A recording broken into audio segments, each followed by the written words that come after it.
કઈ છે મોટાઈ કઈ છે બેંકમાં ગયા મેં કહું ચાલ હવે લેતા હું 11 સાડા 11 સાથે હા લઈને ગયો ના ભગવાનનું નથી ઉતાર્યું માતાજીને ઉતારી દો અમારે થાળ કરીને બંધ કરો મેં કહો બપોર પછી દર્શન કરીશું મેં કહ્યું બપોર દર્શન કરીશું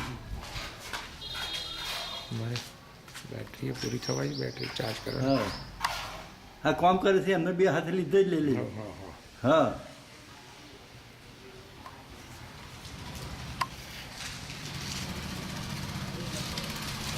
તારે તો જો ભાઈ હા અહીંયા બેહાડો છે રણછોડજીને લોકો ના અહીં તો હા પેલા હનુમાનજી હા તો મને એ ના સમજ પડી મને સમજ ના પડી કે આ અહીંયા કેમ જગ્યા ના રાખે પ્રદક્ષિણા ફરાય એવી જગ્યા નથી માધેલી તો અહીંયા હળદર પ્રદક્ષિણા હોય આ જગ્યા નથી ને હા તો કશું વાંધો નહીં આ તો કહું અરે શૈલેષ કુમાર શૈલેષ શૈલેષ હા શૈલેષ દસમાં કહેવાય કેવો છે ભાઈ કેમનું છે